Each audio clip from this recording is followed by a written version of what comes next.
Hey, everybody. Hope everybody's. See, when you're monotone, you get a little bit of lip problems pronouncing things. Just coaching the first playoff game in 18 years, Andy. I'm really excited about what's going to happen here today. No. I'm going to give the pregame speech, Tony Grossi, because I'm going to give a really emotional, passionate pregame speech. We're doing our best Mike Prefer right now. What? Weird.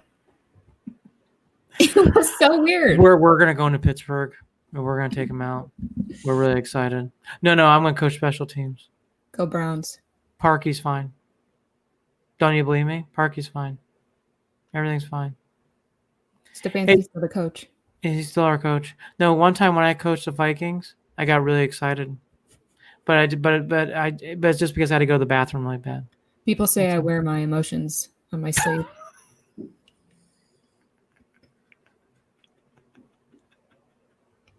Mike Prefer's press conference today would not inspire me to run through a wall. No. Words are fine, but there was zero emotion either way. It was weird.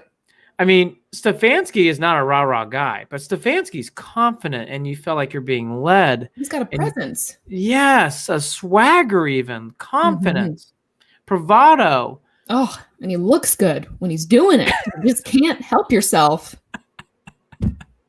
Me, every time. Just talk about your favorite bubble gum, coach. He's so cute. And puppies, butterflies, doesn't matter what it is. No. Crocheting, bingo, Prefer, whatever. This has been a hell of a week. Welcome to Set the Edge, everybody. Let's pick up the energy. Is everybody talking about Lindor and Cookie Carrasco as we just were? That's what everybody's talking about today. So let's start off with the big trade. For people who have been underneath a rock today, at about 1 o'clock, was it about 1 o'clock? Yeah, about 1 o'clock today. It was finally announced after hemming and hawing and Cleveland Sports Awards speeches by said owner, Frankie Lindor, and then Cookie Carrasco got traded. That's right, Damien. Unfortunately. And I shouldn't even fake cry. I'm going to lead off and have Holly go. This was a gut punch. This hurt today. These are not just two very good ball players, which are both excellent. Once in a lifetime player to me in Lindor. But these are good leaders, good Clevelanders, and they're both going to the Mets for prospects. Always for prospects. We love prospects. We love prospects here. There's nothing better than prospects in the draft. Nothing. Wetzel, you go. I mean, yeah, it was like just add to the dumpster fire of a fucking week that we've had here in Cleveland. Like you can't even, they couldn't wait. A week, just to get us through. And it's like, you got the Cavs too missing out. You got to have Sexton roll his ankle. And it's like, fuck, it's like, it's too much. It's too much, but anyway, of course I'm sad. I knew it was coming, right? We all knew. We still always have that very small hope in us that something could get done. So I think the Mets are getting a steal. Prospects are always hopeful, but you don't know yet. And usually it does take a good chunk of years before we see any type of return on investment. So, and my biggest gripe, and we talked about this on the official Cleveland Sports Instagram account. You should follow that. Good plug. And I'm pretty pissed about where Paul Dolan is. Like, where is he in this whole thing? And he's been MIA, and where's the leadership? Where's the hope? Because people are pissed today, really, really upset. And you can tell it's different. It hasn't been this heavy in a while, being pissed of the Dolans are cheap narrative. We hear that all the time. And actually you and I stick up for him a lot. This time it's tough. It's real tough. Let's go down that lane real quick. because I have an 11-year-old son who woke me to some things that I maybe was thinking, but it was really confirmed. Damien, good job, Damien. He was over on the Instagram page earlier. Good to see you, brother. Now let's add some more fuel to the fire. Rick Solomon going on to what Holly just said. Hopeful equals cheap. Here is something that the Indians cannot hide away from. They're having a team name change PR nightmare. They are going on to a season where our best pitcher was a Cy Young Award winner, and you wouldn't even know it because of all these trades. And you're going through a pseudo rebuild where you have arms in your staff. And it comes off as you're cheap. And by the way, you gave it for 2 years of articles and promotions and quotes from said owner preparing people for this day. This has been a poor lead up, and I will not defend this. You can, if you people are like, I'm not cheering for the Indians, I'm not being baseball game. I don't know where I point to outside of Shane Bieber and Jose Ramirez. I get it. Right now, Plesac is not very likable because of what happened in the offseason. I do like Franmil Reyes. I do like the team, but I am a big baseball fan, so I'll be there. But for people who are like, hey, I'm not going to go because I like Lindor and I want to cheer for Cookie Carrasco, I get it. This team is having a PR nightmare. Oh, by the way, they shit the bed the last time they played in Game 2 against the Yankees. Shit the bed. That was a terrible loss. Terrible. Yeah. And look, Frankie didn't have the greatest season this last season, but I mean, the good outweighs the bad. And I saw some of that on Twitter, and it was like, okay, well, have some of those. But yeah, buyer beware. He's a once-in-a-lifetime player. I'm telling you. 100%. Very good. It's sad. And then the whole throwing Cookie in there, it's just, and Cookie kind of cheapened it almost. It was like, yeah, take him because take his salary too. It's just like, he's such a good guy. He gave us by the way, he has a cheap contract for starting pitcher with his stuff. He only gets paid. Agreed. He only gets paid over $11 million. For baseball terms, that's nothing. Right. So you get rid of all this. As Holly mentioned, I'm going to get to it now. They are now at one of the lowest. They are the lowest payroll team right now currently in baseball. Andy, there's not real quick. There are 4 players on that whole roster that make over $1 million. I know. Continue, because that's pathetic. Look, I love baseball, so I will be there. I will be there with the Indians. I'll listen to Tom Hamilton every night. Holly, Jared, and myself will be after every game, giving you our thoughts after every game. But I will tell you right now, if you come up to me on the streets and say, Andy, I can't fucking do it. I get it. This is a hard sell outside of Shane Bieber and Jose Ramirez. I get it because Franmil Reyes is still new. I like him a lot, but he's still not in the fold yet in the public eye where everybody knows who he is on the street right now walking around. You would have known him because he's tall. But outside of that, he's not a recognizable face yet. Right. Naylor's kind of getting there, but that's only for 1 or 2 games. Really, a lot of these players, honestly, I think if Plesac walked down the street, I don't think half the people would know who he is. They probably wouldn't. Would anybody know Aaron Savali? Maybe Tristan McKenzie, maybe, but I don't know. I just think these are a bunch of guys outside of the Bieber and Ramirez. And it's just disappointing again because Dolan, and I've been hard on him on this, and I'll be hard on him again. The articles that came out in 19 were terrible, clunky articles. And last year, the Cleveland Sports Awards was another fall flat, bad moment. They were all bad. And he did some, right? Oh my God. He did 2 articles in 2019. 2 articles that basically repeat and say, we're not trying to get Frankie. We've tried. We're done. We're walking out of there. Had a pity party in an article. And then he did another article. He did 2 in 19. 2. Well, that's my frustration. I think you want to come out. This news is going to hit hard. Right? You know that it's going to upset people. You know that it's going to hurt the fan base. You know it's going to hurt ticket sales. You know it's going to hurt all of that, and everything's already been hurting this year. You come out with I think you come out with a much better strategy of kind of introducing this in, and I think that he should have showed face, and he left it all on to Antonetti, and I feel for Antonetti, and he should have went to, quite frankly, and got himself something better because at this point, that's a good point. I just think he should have showed his face in some way, shape, or form and taken ownership, pun intended, of the situation. And that's what makes me mad. I'll even go a step further. Then let's get some more comments and let's go a step further. Damien, he watches all of our stuff. Damien, you're the best, man. Cookie's more than a gut punch. I know what you mean by that comment. Cookie really did invest in this city. Not that Lindor didn't. Lindor did too. Cookie was a part of us. And Lindor, again, it's just Cookie was that whole All-Star game thing with Cookie Strong and the whole thing, and that he's part of us. It really was. So was Frankie. Manny Blasdale, love to see you, Manny. Hope you all is well in North Carolina, buddy. Sad day for us Indians fans. It is. It's tough. It's tough. And, we love the Terry Francona riding around the scooter. And I agree with you. I'm a huge Antonetti fan. I think he's a nice man who does a great job. And I'll spend the positivity on this here in a second. And there's a little bit. There's not a ton. There's a little bit though in these prospects. But I want to hit this home because I think Holly's right, and she kind of alerted to me earlier on Instagram, so I want to hit it home. This is a very tough day to a team that has talent to win on the mound. It's tough. We're almost there, Andy. We're almost there. It puts a lot of pressure on Framil Reyes, Josh Naylor. It puts a lot of pressure too on these young prospects because of your pitching, you're going to be expected to win games here in this town. And that's fair.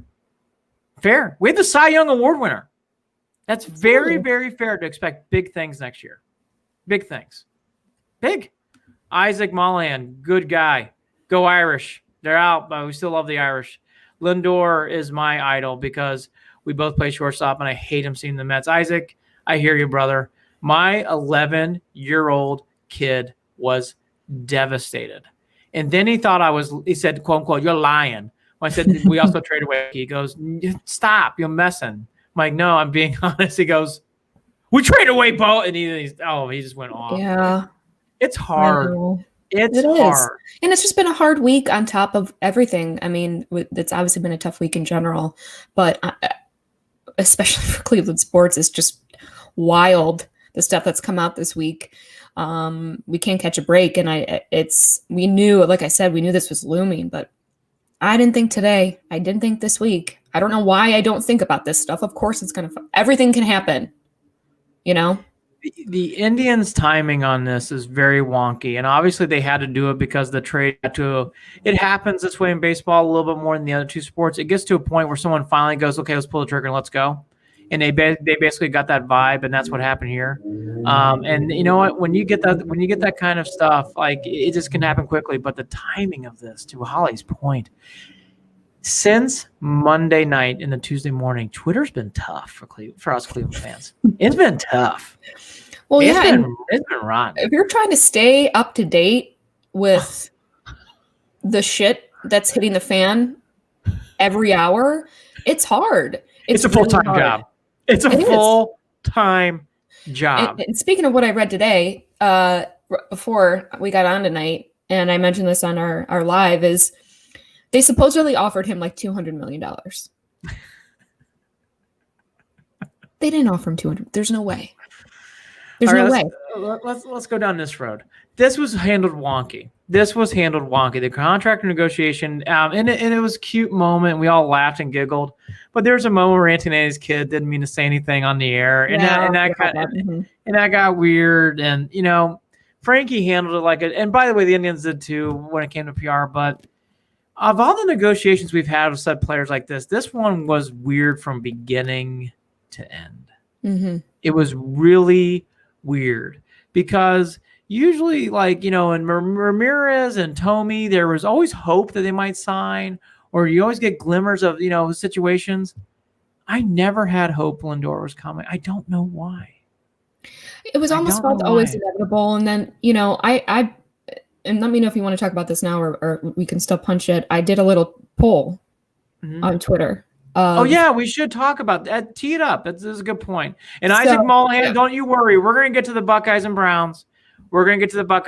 But Holly had a great question, and we're going to tee up first. But you stay right there, Mollahan. I'm going to put all your comments up. Don't you worry. As Holly's having some sort of drag race going on. Can you hear that? Oh, my gosh. I mean, it may be Browns players at this point because that happened. So I can't wait to see these drag racing. I want to see it on Tuesday night. Maybe I'll ride in my scooter. Come in.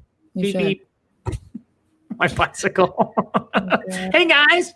It's at the edge here. So annoying. It's so annoying. So I did a little Twitter poll. I asked, if we had won the World Series in 2016, would it lessen the pain of Lindor leaving. Because I wanted to see, you know, I thought it'd be a little bit more even than it was. And it's an 80-20. Yes. Like, sure. See you later. And I don't know. That's weird for me because I feel like so many things can change. Like, you know, like I feel like if LeBron would have won another championship in Miami, I don't think he would have ever left Miami. Personally, you know what I mean? I think stuff like that. At least not if they were to keep going. And now I'm going to start talking about LeBron, but I do think that does change things. But I was a little surprised. I thought it'd be a little bit. I'll go back to Lindor. I thought it'd be a little bit more even, at least a little bit. But people just want their championship. Well, yeah, they do. And they're out, so they do. It's funny too for Lindor because Cookie has a very soft spot in my heart, and I love Lindor. Cookie is one of us. He's just a brother, a sister. He's a Clevelander. So is Lindor, but it's different. Lindor, from day one, though, brought such excitement, and he was smiling, and he was pizzazz, and he had a zip to him. The thing is, Lindor's time, though, was the first player I can remember. I'm trying to think if there's any other guy like this. Not even Sabathia years. It was all about his contract at certain points. All the Lindor chatter was all about his contract. But think about who he was for us and who he's become. I know. Across the entire league. I mean, I think it was that way because they knew all along what they had and what he's going to turn into. And I think that the Dolans were just holding out that the small pieces that they put together, that we'd be able to get it done. And I think they knew, you know, that, well, at least if we win, you know, we ship him out that door. Apparently, people would have been a lot, you know, better about it, I guess, because we got something out of it. And it's hard when you have something like that in your possession and it doesn't give you anything. I mean, it gave us a lot of really great years that we almost made it. I mean, and that's really frustrating. It is. Drew Salt, Andy and Holly. Drew's a great young fan. I hope all is well, Drew. Today I'm hurt from the Indians and all this COVID stuff with the Browns. I know, buddy. This is, again, since Tuesday morning, it's been a tough week for Cleveland fans like us. It's been tough. It's been tough for all of us Cleveland fans. Mm-hmm. It gets brutal when you get up to stuff like this. And, you know, to Holly's question, too, about winning the championship, it does change everything. I've learned that in sports. It's weird. The only player I've ever seen it go opposite is Eli Manning. If you talk to a Giants fan, they don't seem to ever remember Eli Manning won Super Bowls. But any other player, it really sticks out. It really sticks out. And Lindor, Sally, he did not win a game so close in 16, as we all know. We won't relive that memory lane. The thing is, too, that was that's so about this team with Lindor and Cookie. They were there in big spots. They were there. They were really the face. And we saw them both grow. Lindor from day one in that Detroit game, we saw him get that hit. It was just fun. He was a pizzazz. For people who don't forget, Carlos Carrasco came a part of the Phillies trade with Cliff Lee. And he came in as a reliever. Yeah, Cliff Lee. He came as part of the Cliff Lee trade.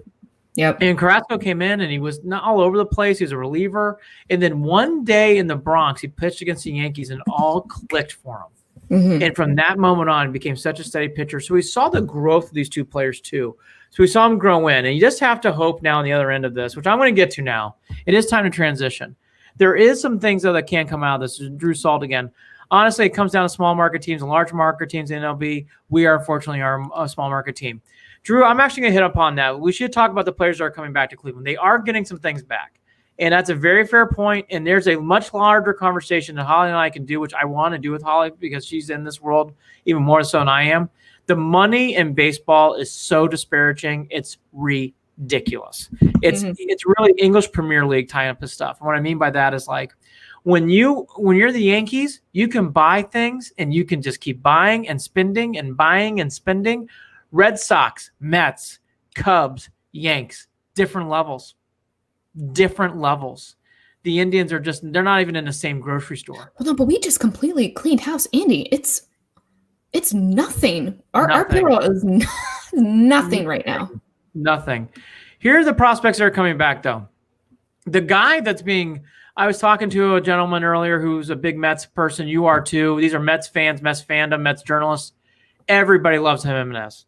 He's a 22-year-old shortstop. At one point last year, he was the number 2 prospect coming up for the Mets. He is supposed to be a star. They love him. He's out of Venezuela. Everybody's very high on this guy. He is the big star in this trade.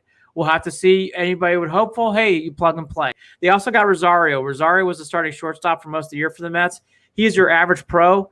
Smart trade because you're going to need someone to play short. Big reminder to everyone, Cesar Hernandez is not coming back to the Indians. So you currently don't have a second baseman. Don't be surprised if Jimenez and Rosario both start, but they're playing short and second. Just a reminder. Because you don't have a second baseman right now.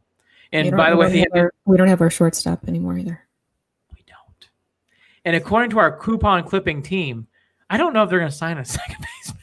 So God, we are a coupon clipping team, aren't we? We love a good coupon. So we got 2 for 1. We traded 1 shortstop. We got 2 shortstops back. Andres Jimenez and Ahmed Rosario. And from everything I've seen from Rosario, Rosario is your steady Eddie shortstop. Josh Wolf is a young up-and-coming prospect arm. I've learned this throughout the years. I'm sure Holly will agree. He's a good prospect. We'll see. I mean, he's ranked 10th in the system. We'll see. I don't know. I mean, you trying to find Josh Wolf articles, not a ton, which tells me they think he's good, but we'll see. Isaiah Green's different. He's 19 years old. He is a high school kid drafted 19, and he looks like a stud. Even people outside the Mets organization were raving about Isaiah Green, especially in the analytics world, which, as we all know, the Indians are very heavy analytics. So that makes a lot of sense. And the Indians are light-footed in outfielders, even in younger prospects. Because obviously Green's not coming up anytime soon. Mm-hmm. So, Holly, I would say that the guys to watch are Green and Jimenez. Those are the 2 guys that really bring star power. But again, we've done this. You've done this. I've done this. What the hell does it mean? Nothing until they start playing. Well, right, and it takes a while. So we're just going to be again in this fucking holding pattern again. So it's just, I get it. People are just frustrated, And look, we know we aren't going to be in New York or LA, and we know that we're in Cleveland, and we lucked out on a lot of our pro sports teams especially with LeBron and our draft picks, their number 1 draft picks during the NBA lottery and everything. So I know that. I think we're very well aware of that. I think it's just when we do have those pieces in place, capitalizing on those pieces at that time. And I never felt like we really capitalized when we had Lindor here to the fullest extent. And I think that was also why it was almost like they were literally just like, let's hope, that something kind of turns and it didn't. And so that's why. And again, I go back to this, that if we're going to be cutting our payroll like this, in a sense, not rebuilding, but it kind of feels that way to a certain extent, then we need to have some actual real direction of where this team's going. You're getting a new name. You're getting all these new things. And outside of that, the Indians, they, outside as an organization, I think they run themselves very well. I love going to the games. The stadium's always clean. It looks great. They put on a great show. It's affordable to go watch a game. I mean, they do everything. And I know a lot of people that work over there. They love what they do. And so that's what also is frustrating too, because I know, want it more than anything as well. And everyone just kind of feels strapped. I mean, yes. How could you not? Yes. I think I want to do 2 more things and then 1 Trevor Bauer thing quickly, but on the Indians. Holly's right. And again, I'll say from an 11-year-old, my son, who's a diehard Indians fan, diehard. It's a hard sell at times right now. Outside of Bieber and J-Ram, I'm telling you, it's a tough sell. Even with the young guys like Franmil, who I like a lot, and Naylor, I like those guys a lot. I think they're very exciting. If we're being I like Tristan McKenzie. I like him. He's a good young kid. You want to root for him. Savali feels like a good Clevelander, a good, hardworking dude who gets through it. He's not really jazzy and stuff like that, but he's a good, grinded-out pitcher. But Holly's right. The team name PR announcement was wonky before New Year's. Really bad. Really bad. BJ Curtis, boiler up, baby. I get excited anytime I see the word boiler up. Boiler up! Boy, I hope Purdue wins. I forget who they play on the road this week. I'll actually be in the state of Indiana on Saturday. I will buy something Purdue on the way home just for good luck. Anyways, back to the Indians, as we probably lost half our audience. But anyways, Holly's right. This is a tough sell, and this has been a wonky, I'd say 2 years since the beginning of 19 with these articles. that came out through Dolan. It's been a 2-year run of wonkiness. Today has not been any better yet. They have to do something to get this thing settled down. The positives, you have Shane Bieber. You have a great young staff. Plesac had a bad 2020. Let's just be fair. 2020, I'm sorry. Let's just be fair. The kid can pitch, okay? He's very, very talented. Yeah. Tristan McKenzie's got a gun. He's got a cannon. He can pitch. I do like some of these younger parts. You got a hell of a haul from Andres. I know this doesn't look great. There are some – Jimenez has really been bragged about today to me by a lot of people. I hear a lot of great things about this Isaiah Green kid. So there's some things here to brighten up. But Holly's right. At the end of the day, it is really, really, really tough at times. Now, Trevor Bauer became interesting today. So he went on. He always is, man. He always is. He went on some New York Post. So check it out, the article. He continues to flirt with the Mets. This is all from the Post. Wearing a Mets hat, talking about how he wants to play with Lindor. But here's the interesting thing from the Indians' perspective. He actually talked about his moment after the Kansas City game. I guess Lindor yelling at him, quote, Lindor just blew up on me, which I deserved. Lindor yelled at me. He told me it was unacceptable, that it was selfish and all these different things. And I thought it was a really good moment. Obviously, the moment I was a little taken back by it because we hadn't had that relationship before. But as a leader, he looked there and said, this is unacceptable for the team and what we're trying to accomplish and what the culture is here. He understood that role, what the team is. Now, we all remember that moment from Bauer, and it was awful. But I thought that said a lot about Frankie Lindor. For people who always wonder, does he show leadership? I mean, that's a really high compliment. And Trevor Bauer tells it the way it is. So that's a very, very high compliment for Trevor Bauer. Did I ever tell you that I flew I flew drones with Trevor Bauer? Did you really? The same. It was like months before he busted his finger flying a drone. Months before that. Months. It was like Omen. Like literally. Yeah.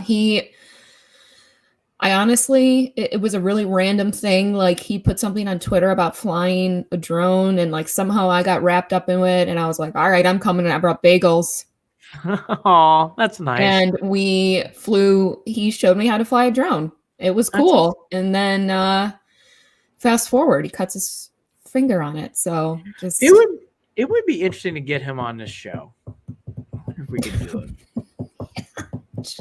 It would be interesting. Loaded comment. It'd be interesting to get him on this show. I'd like to hear what his favorite bagel is. A couple more, then we're going to transition. Damian, Lindor's like McGee. He brings all the energy. Agreed. I love Lindor's energy. Again, at times, I think people get way too wrapped up in certain at-bats. Throughout the history of sports, especially in baseball, there are many players in big spots who strike out. I'm telling you, it happens more often than not. Lindor's a very good player, and his energy is wonderful. And you read Bauer's comments. He's a leader. He's a leader. He really, really is a leader. I'm going to miss him. Onward. Oh, man, it's tough. Cookie, too. All right, next bad news topic. Real quickly before we get to the brownies. I'm drinking bourbon. What are you drinking today? Bourbon. Scotch. Why would I drink anything less strong? Less strong? Least strong? Lesser strong? I can't even, right? What am I even saying? I don't even know what I'm saying. Right. I'm drinking the strongest thing. How's that? Folks, she needs some fucking strong shit, so she got some bourbon, right? It's been a long week. It's been a long, long week. Isaac Mollahan, do you think the Buckeyes have a chance to beat Bama? Plus, Justin Fields is hurt, but he's still playing, and Peoples-Jones has a concussion. Okay, I like both these comments. Quickly in the Buckeyes, then we'll transition into the Browns. The Buckeyes, there's been a lot of rumors about a COVID-19 breakout on that team too. Nothing has come out. I've not seen anything. There's been a bunch of questions being asked by reporters about, hey, is the game getting pushed back? Holly, I've done this forever. 18 years in media. You're, 15, 13? What is it? You're similar path. The college championship game has a lot of buzz, a lot of pop. This is Alabama, Ohio State. Yeah. There is no buzz about this game. Yeah, there really isn't. And they keep teasing that too, that they're going to move it, but there's not anything else coming out. So I don't know where it stands. You're right. It is kind of just sitting right here. Alabama, Ohio State lacking buzz. If nothing says COVID. That is COVID as it gets. As any other year, there would be press out the If you're yin Nick yang. Saban's daughter, you're gonna be blowing Twitter up. She's always in a little bit of trouble. She's always in a little bit of trouble. Twitter fingers turn into trigger fingers, Andy. So. For those of you who don't know, she was in a sorority in Alabama, and a few years ago she got in a little bit of trouble too. She's always in a little bit of trouble. That's all I'll say. And we all have kids. Yeah, we all have kids, so everybody's always in a little bit of trouble. But I don't, but I can imagine. Everybody's always in a little bit of trouble. Mm-hmm. Damien, on the bright side, the Cavs are lining up for 3 currently. That's great. As soon as we get off, we will watch the second half, and I'll report about it on Instagram. Thank you, Damien. I will watch the second half, and we'll get all over it. Okay, Browns. That's your Buckeyes preview. The least buzz Ohio State-Alabama game I can ever remember. Ever. Now, to the Browns. Today's latest COVID update. Let's do the positive. BJ Goodson's back. That's great. He's back. Andrew Sendejo's back. That's great. Ronnie Harrison went on the COVID list today too. And there's a practice squad player who also went on the list. And there's been a very strange murkiness. The building is still not open, and no notes or reports. I'll check as you say your thoughts and make sure I didn't miss anything today, Holly. But no Harrison. We'll get the list up here in a second. But you got Goodson back yesterday, Sendejo back today. The week kind of trudges on. We did our Mike Prefer impersonations about mediocre attitude. So we kind of slumber along to Pittsburgh. I guess we're still playing, ? There's been some reports out today that I've been reading that start saying this famous phrase, for now. And in this industry, for now means there's talk about it. But for now, it's the Sunday Night Football, Browns Steelers. Yeah, I mean, weird day over there in Berea, that's for sure. Because we have, they usually come out. Well, we found out who was positive today, but facility's still closed. I think they've practiced maybe twice in the past 2 weeks. And Baker was even asked about that in his presser about like what he's doing.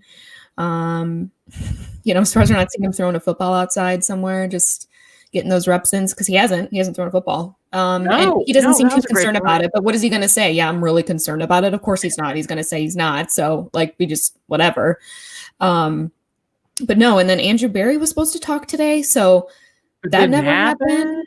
And they didn't say anything about it. I looked at Brown's Twitter to see if they had tweeted anything official out, and they didn't even say a word about it, which I thought was strange. So I don't know. And then Browns were tweeting cryptic stuff, so it was just this weird.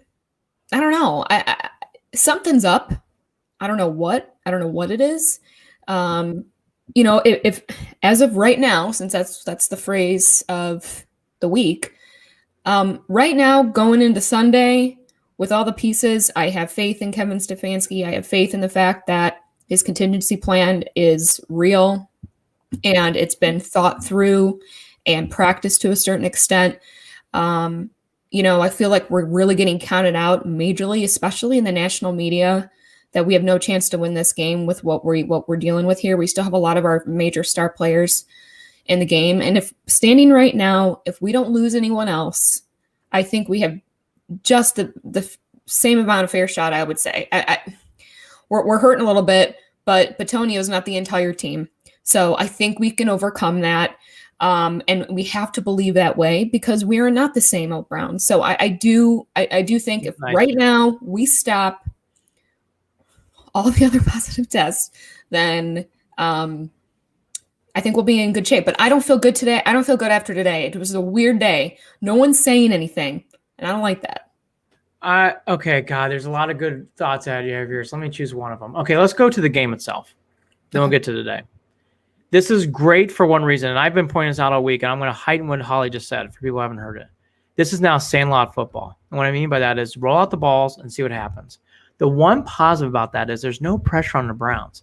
No one's really expecting great things. Complete opposite. The opposite would be like, oh, they have two left shoes. Somebody like tripped, someone's going the wrong route. Everybody looks tired and flat and out of shape. That's what everybody's expecting. That's actually a good thing. There's all the pressures on the Steelers. If the Steelers fall behind this game, that is bad. And they will start feeling the pressure. And there is no fans in Pittsburgh, only 2,500 in the seats. And that's only friends and family of the team. That's it. So there's no rowdiness. There's no yellow towels. It's a cold, dank ketchup field. Yeah. So that's cool shit. So that's good. I agree with Holly. I've been saying this all week. This is what you want. Let's come on. You don't believe in us? You don't believe us? You still have 6 Baker Mayfield. Well, I liked his zippy press conference today. You still have Chubb. You still have Hunt. You still have Landry, who spoke today, who gave some good verbiage. He was you can tell he's into this game. This will make this team relax. You can walk in there and saying, hey, no one thinks we're going to fucking win. So let's just fucking do it. And let's do it in the best way. And let's just show up. And this would reverse the whole thing. If the Browns win this game, watch the fuck out. I'm going to repeat that. If the Browns win this game, watch the fuck out. Because this team will start taking off from there. Guaranteed. Yeah. Guaranteed. Absolutely. Oh yeah, especially with some of our pieces being down. And this too, I don't know if you saw this Juju quote, but this would fire me up. I mean, as a fan, I'm fired up, but as a player, he says, I think they're still the same Browns team I play every year. He says, I think they're nameless gray faces. They have a couple good players on their team, but at the end of the day, I don't know. The Browns is the Browns. Good. That's exactly the bulletin board. I want to hear. Thank you. We need now. To a second comment, Holly I like to take my life advice from Juju all the time because he makes the best decisions on and off the field. So I can't believe I know this. He's a big video gamer.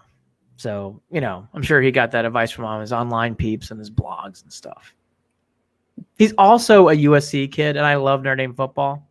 So I don't like him to begin with anyways. Because Notre Dame and USC are big rivals. So I don't really care for Juju Smith-Schuster. And plus, he's from Pittsburgh. Now, she hit on a great point. We tease Prefer, but let's push Prefer aside. This is led by Stefanski. Let's all open up our books to the book of Stefanski, okay? We believe in him. He is a good man. Some of us think he's very good looking. I will open my book for Kevin Stefanski. He is a great... Continue. I'll bring you a book on Tuesday. Yeah, thanks. Signed copy. Everybody out there, this guy's the real deal. And I know he's not on the sideline. And I know Prefer will make it go. This guy, though, has his shit together. His press conference on Wednesday was wonderful. He led. He set the tone for the week. I know he's not going to be there on the sideline. But this team, for everything it's going through, does have a sense of calm. There is I would call it they're still calm, but it's weird calm because there's a lot going through this building. I just want to say one thing in fairness to this organization. They are finally, which I want to bring up this comment from Damian, which I was going to bring up, which I've been teasing all week. There's evidence of a player-to-player transmission, not just a community spread. Great job, Damian. I've been saying this all week. I said on Instagram.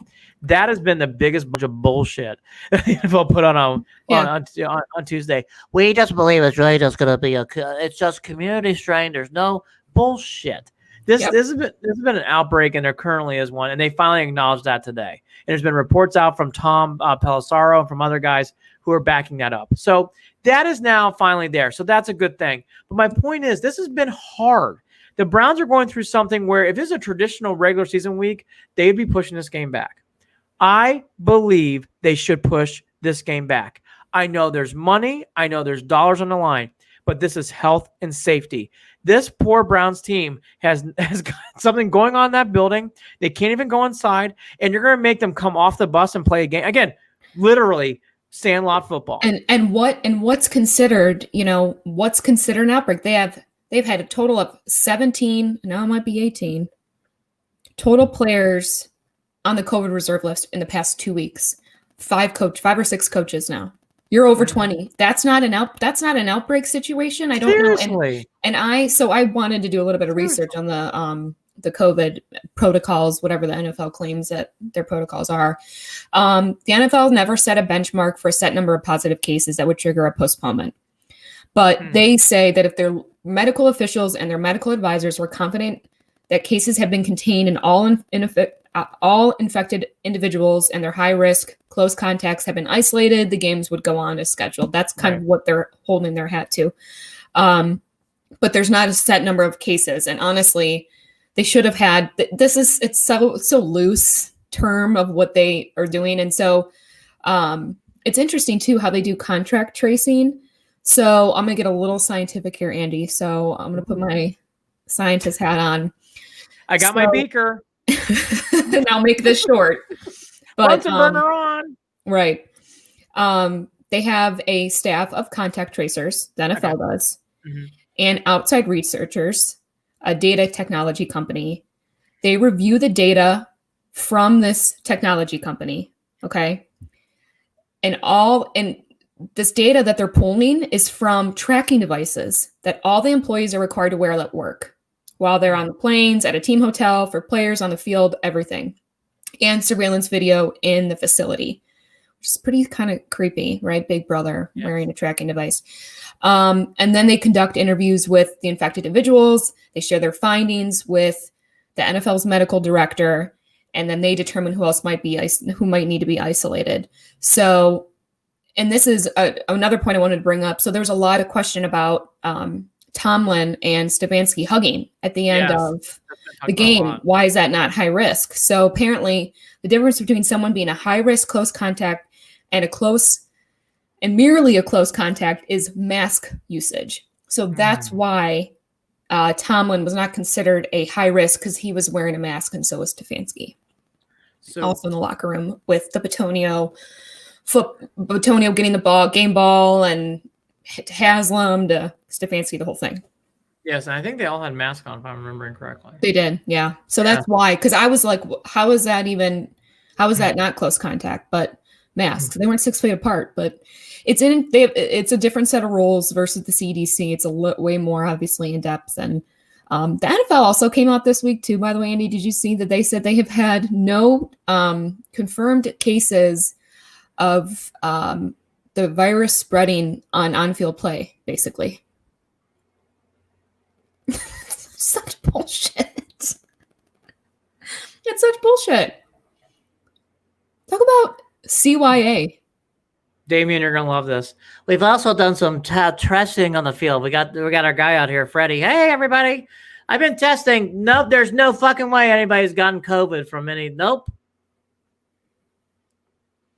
By the way, I got my COVID article from The Athletic. I want to shout that out. I didn't just The Athletic is worth your dimes and make that up. So the subscription to The Athletic's worth it. I'm not just giving them a plug. It's worth it. So all this to be said, I'm going to say this again, and I'm a Browns fan. So if people out there aren't Browns fans, whatever. That was for you, Damien. That impression, you got it, brother. He likes my impression. Maybe I'll do an impression channel someday. But anyways, this is bullshit. They're playing on Sunday. The Browns are having some serious health issues right now in their building. They should, what would I do? Shut it down until Friday, practice Saturday and Sunday, and play the game Tuesday. That's what they should do. And then the next game for the Browns or the Steelers, it'll be the Browns, they'll win. Then you play on Monday, whoever that winner is, you schedule that. And then Monday back to Sunday. And it's very fair. There's nothing wrong with that. Everybody be down for that. And that's what they need to do. Yeah, I mean, especially they didn't break any protocols. I don't know how you don't at this point. It's a very unfair situation, and you want to talk about health and safety at being at the core. Well, how is this not? It's clearly not at your core. It's Correct. The money that's at your core, and they just want to get these games done before the Super Bowl and keep that date on time. And it's asinine, honestly. I mean, if as long as they didn't break any protocol, and if we did, then that's a different story, and I'd be pissed at the Browns. But as of everything we're hearing right now, for the most part, I mean, granted, it's very hazy. It's just murky, and I'm starting to feel sympathetic to them because it's hard. How can you really come out and say anything if you don't know what's going on in your building? The Browns don't know what's going on in their building. They don't know. That's why they can't practice, because they don't think it's safe. Let me repeat that. If it wasn't the building, I know that just came out today, the newest finding, but earlier in the week, it was the tests were done before they went in the building. And I was like, okay, well then if that's the case, then once they did the rest of their negative tests or whatever, I know there's only so many days, but like at this point, something's not right. And yeah, I'm with you. Something's up. And that whole Andrew Berry thing not happening today. Was weird. Super weird. Weird. Almost and if as someone weird. Heard something that we don't know, there's some type of reasoning behind it, but I haven't seen anything. If I were the Browns, and if he's not feeling good, forget what I'm just about to say. But if he's feeling okay and he can do it, I'd put Stefanski out there one more time. When Stefanski talks, you really get grabbed by what he says. Mental health guy on Periscope, YouTube. What letter grade would you give Stefanski for the regular season? I'll let Holly go first. What would you give him a grade for? A. I would too. Kidding me? Yeah. I mean, he's been such a rock for us, hands down. Yeah, I agree. A plus, to be honest with you. Damien's funny today. We have already looked at the genomics. Yeah. Dog Pound. Happy New Year. Any updates for who's coming back? Ward right now is very, very iffy. There was a report today on Cleveland.com. They're being very mum about that. Goodson was yesterday. Today was Sendejo. In case you missed the Dog Pound, Harrison's on the list. He's going to be out for Sunday, and he is positive. I'm hoping Goodson with him back that he's going to be okay. You know, I worry about these guys coming back that have it, and we don't really know the extent of how bad it was for them. I mean, look at Miles. So it's just it'll be. I can't wait to have him back. It'll be a great, but I am a little nervous. I hope that he's recovering okay. Yeah, that's a really great point, Holly. I mean, just because you're able to play does not mean you can get up there and play. I mean, Sendejo being back, I know we all chuckle. We need Sendejo right now. Like, you need guys right now. I mean, you really, really do. And he's a vet. You know, we need that. That's going to be really important, I think, for Sunday. You and I haven't really talked about this too much, but I think the veterans on Sunday are going to be such a place where these younger guys are going to need to look without Stefanski on the field. They're going to have to step up and be those leaders on Sunday, and make sure that they're there for those guys, because without Stefanski there, they're going to have to step up. I actually like this comment. There's a lot of them. Boy, everybody's been great tonight here. It's been a great crowd, so thank you. Keep coming. We're going to be going for like another 13 minutes. Damien, we need the great Sendejo. We all tease and laugh. We need bodies. We do. And Sendejo's a vet. You need guys like that with years in the league right now. Isaac, give the ball. I agree with this comment. This is the one I was trying to pull up along with Damien's comment. Chubb and Hunt, it's time. It is time. Let them lead you to the promised land. Mm-hmm. Baker can do it. He's great. Let those three lead you to the promised land. You need to ride them. They have to score more than 30 points in this game, by the way. Have to. Yes. And they got to come out strong. They got to come out strong. They got to score. Have to score. Isaac, Coach of the Year. Do you guys agree? Oh, God, yes. The only guy that gets brought up a lot is Sean McDermott. And then what was the other guy's name I was hearing today? You don't really hear as much Flores anymore from the Dolphins. But I think Stefanski by far. I mean, we're Browns fans, but I think by far, right? If they win this weekend, shoe in. Dog Pound, Sendejo, that's how bad our secondary is. I know, Dog Pound. We need him, brother. That's where we're at. We need 23 to be Michael Jordan. I mean, we need a little Sendejo 23 love there. Damien, the Browns are undefeated when Chubb carries the ball. Damien, thank you. Please give the ball to 24. Give it to Chubb. Let's do one X's and O thing. In that game against the Steelers, Chubb scoring that touchdown, that was a man run. That was a tough, I'm getting the fucking end zone. No one's going to fucking stop me. He looked pissed when he was out of the game. Mm-hmm. Give him the fucking ball. He is a winner. Give him the ball. Mm-hmm. This is an old friend, Brian D'Astilio, who actually produced Believe Land with me. He's a Mets fan. Thanks for Lindor. How are those Dolphins doing, Brian? He's a big Dolphins fan. Are the Dolphins in the playoffs? What seed are they? D'Astilio, call me. I haven't talked to you in a while. Damien D'Astilio. I haven't seen D'Astilio in fucking 2 years. He comes on this podcast and say thanks for Lindor. I love you, D'Astilio. Damien, 14 carries was a horse of shit. Yeah, agreed. Mental health guy. I also gave the Browns front office credit for not moving. Yes, I agree. About Kevin Stefanski after the playoff game last year. Yeah, I going on that real quick. We haven't talked about that so much, but just going backwards to where we are from. By the way, around this time last year is when Stefanski was hired back, as we have the motorcycle gang going by. Go home, people. What are you doing? Isn't it winter? I mean, Jesus. We've had enough drag racing issues this week. Go home. And if you're a Browns player, I'm going to be pissed. I mean, literally, it sounds like Holly's in a speedway. Right? This has happened on Instagram, just so everyone knows. And I don't know. I live in an area where the speed limit is very, very, very, very low. I'm talking like 10 miles an hour. Okay. And that's what they're doing. Damien's got a key question. Are you with Higgins again? Wow. Damien. There, Damien. This is a children's show. Don't fucking ask that ever again. Please don't. And also, no. Dog Pound. I hope 89.9. Yes, I agree. I agree. 80. I knew what you meant. Landry is also there. Okay, real quick. Remember, Mayfield, Chubb, Hunt, and Landry. Landry is also a winner. That guy's a tough SOB. That's what I mean. We got these guys. So I'm not. I was so worried on Tuesday because I thought this is just the tip of the iceberg. Yep. And but no, that's why we go back to this. We need this pep talk to ourselves of this is who we have. We're gonna be in okay shape. And the Steelers aren't that good. They're good, but they're not great. They're beatable. They are beatable. And one other guy, I hope he's feeling better. We really need 95 Myles Garrett to play well.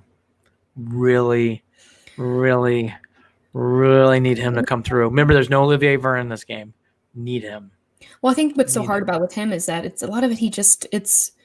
He really took a hit with the virus, so it's really hard, to get down on him for something. It's not like he's making stupid mistakes, if it's just what he's dealing with. And then, by the way, I wanted to mention this. I did listen to I was listening to Ken Carman here in Cleveland in the morning with Anthony Lima, and they were talking. They had James Laurinaitis on from Columbus, cool. Yeah, and brought up an interesting point that Big Ben has been like rubbing his elbow a lot, and James was saying that that's not like my elbow's cold. He's like, they have heat packets all over the sidelines, right? I mean, that's not it. It's sore. I mean, there's an issue there. So, it's sad, but he's not the same Big Ben anymore. Look, he is. I don't count him out by any means, and I don't say that loosely at all.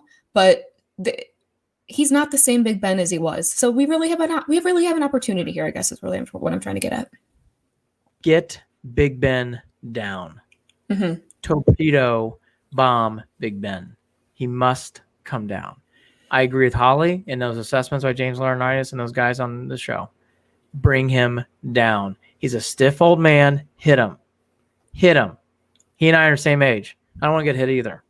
Hit him hard. Higgins and Wills, yes, they are playing. Definitely playing. I forgot to talk about this, Isaac. I've been watching the concussion protocol thing. He is still not out of concussion protocol. By the way, I'm not even sure he's in the building, clearly. So he's not in the building. So it's hard to really determine. The only thing about Peoples-Jones, I want to get Holly's thoughts. He has been on social media a lot. Mm-hmm. So he's definitely feeling okay. That does not mean anything. And they do the right thing by making sure he's doing okay. I would assume at this point, Holly, he is not going to be playing. I just don't think he's going to be there. Yeah, I mean, I agree. I don't really have a lot to add to that except for no, I think you're right at this point. I mean, we would have heard something. Yeah, I mean, I know we haven't practiced, and I know, it'd be Friday, whatever. Friday's a big day for this kind of stuff where people play or not. I think Peoples-Jones still being on the DMP on the which is what he's listed today, even though they didn't practice. I think you got to start suspecting you're not going to see Peoples-Jones there, which is a miss. But you do have Landry and you do have Hollywood. And Hollywood's been drag racing, as Holly can quote. So he's ready to roll. Yes. He's ready to roll. Dog Pound, I can feel that we're going to shock the world. Dog Pound, I've been with you. I talked about this with Holly. What day was it? Tuesday? I love this scenario for the Browns. I'm a big narrative guy in the sports world and games. This narrative fits this team well. Us against the world. This is the us against the world. Yeah. This is Villanova, Georgetown, Buster Douglas, Tyson. This is 2016 3-1 down. This is it. I mean, I'm shocked that the again, we're really getting counted out on a national level big time with this latest news. And I understand it to an extent, and we have the reputation that we have. I mean, we do. So I've always said the best way to respond to someone is on the field and get it done. And that's all they got to do. That is all they got to do is right. Rudolph is better throwing a deep ball than Ben. Damien, that was one game. It was one game. I agree with you. I would just say this. That was one game. Remember this, because Holly and I have been through this. We all as Browns fans. It's easier to be a backup to throw in when you're knowing you're a backup. When you're actually the starter, that ball seems to go a little bit differently. It seems not to go as crisp. Rudolph played loosey-goosey because you know what? He didn't have anything to lose. I'd like to see Rudolph play in a big spot, that's my point. But did he look good on Sunday? Yes, he did. He did. Yeah, he did. The Steelers played. Look, that was a good game, really. It was a good game. It was a good game. Jarvis Hurd. Good to see you, Jarvis. Javius Hurd. Hurd. I'm not good at pronouncing names. Jav Hurd. I honestly can't even see the text, barely. So continue. They have to play a cover 2 to eliminate the big chunk plays. I agree with you. The little chunk plays, I agree with you. The biggest thing about this Browns team is bothered me all year, Hurd. They don't tackle well in space. There's a lot of yards after the catch. A guy, for this has been all year, they'll catch the ball and then they'll get 8 more yards. They'll catch the ball, they get 10 more yards. They don't come down. The Browns have not been good at that all year. Hurd, thanks for coming on. Corey Kitchen, hopefully we get Ward back. That's what we just were speaking about. Hopeful, fingers crossed, but nothing likely. We're going to do 2 or 3 more minutes. We'll get out of here.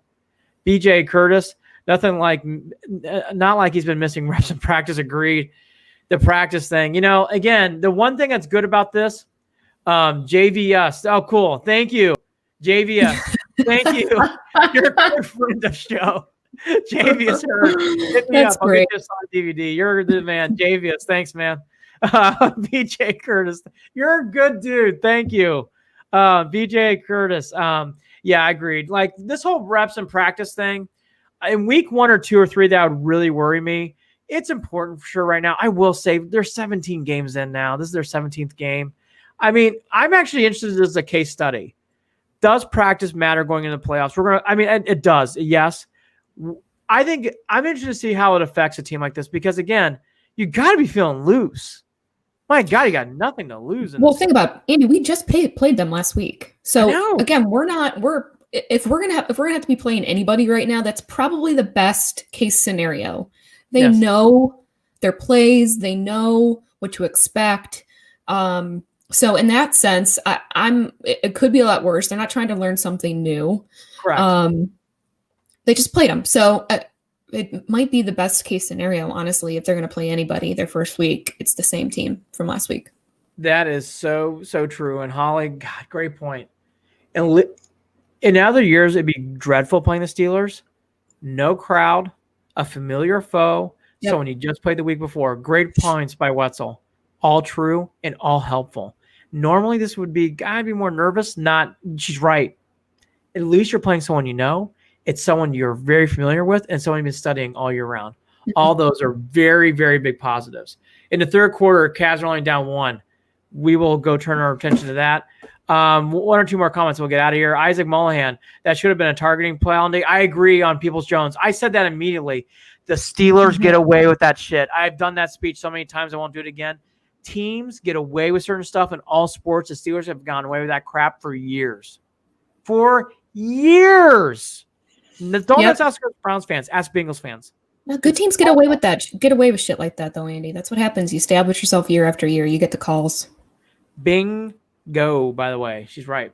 Damien, last comment, then we'll get out of here. The O-line needs to get out in the field and fix the false starts.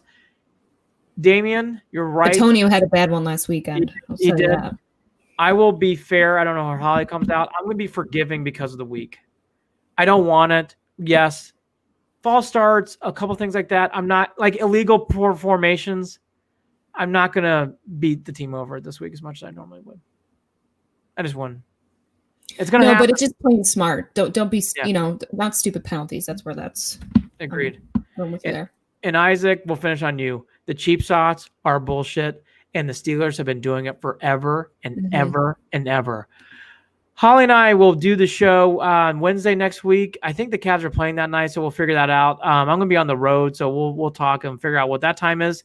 Stay tuned. Maybe we'll change again. Who knows? All that to be said, it has been a wild week. We don't need to even go through it. And it's only been 7 days in 2021. Wetzel, final thoughts. Lindor, Brown, Steelers, what do you want to end on? Both are big. Big. Yeah, I mean, I'll land on Browns, and I'll let you take over. You can do Indians. I'm as long as we stay status quo at this point, I'm feeling good, and my faith is there. You know, I trust in what we've built over these weeks, so I'm there. So please, God, please. Matthew Bruning does a great fantasy football show. He wants to know what's your prediction for the game. Scoring. Or just in general. I mean, I want to take the Browns. I do. I'm taking the Browns. 27-24 Browns. 27-24. I'll do my prediction on Cleveland and beyond, but I'm in a similar range, and I won't tease it. I think the Browns are going to win. Isaac Mullen, Cavs keep turning it over. I'm going to start watching and start taking notes for that game, so I'm going on Instagram. Let's go. That's right, Matt Bruning. Let's go. JVS, Hurd, love you. Come on all of our shows, brother. Great show. You guys should take a victory formation. I'm ready. Just remember, we're all Cleveland fans. This is a tough time with Lindor and Cookie leaving, but just remember, let's see how these prospects do. It's tough today, but this is a gut punch. And it's easy to be upset, angry, or confused, or all four or three, because what happened today is a head spinner. It's one thing to lose a Lindor. We don't normally lose two. To lose two is tough. It's very, very, very tough. Isaac Mullihan, you're the man. Thank you. Thank you for everybody today, from Javius, Isaac, Matt. Let's see. Let's go through Damian. Damian, you're great tonight. I love Damian. He's a great new follower. Dog Pound on YouTube. You're great. Corey Kitchens, everybody. Best crowd we've had yet. Thank you. And finally, Damian, you'll take us out. I'll feel better if they postpone the game, but it's the Browns. They won't. The NFL wants the money over health and safety. I'll go on this. The money is there. It's a big part of this. Let's not bury this. Holly knows that better than anybody. It is. But health and safety will win if it gets worse. And I'm telling you, I started seeing this comment from many reporters, for now, which tells you they are starting to talk about it. If everything's protocol and everything's okay, yes, they're going to play. But I'm telling you, if this continues, that for now might be like, yeah, we'll see you Tuesday. Yeah, wake up tomorrow. Who knows? Yes. What will happen? Yes. Holly Wetzel there. I'm Andy Billman here. Go Browns. Yes. Get your Jimenez t-shirts, jerseys now. Get excited. Isaiah Green for 2024 when he plays center field for the Indians. Get it now. Go get it now. You can be the first one. Isn't that exciting? Great note to end it on. Jared and I will be on tomorrow night. I'll be on Instagram Live after this. Have a good night, everybody. Go Browns, Damian.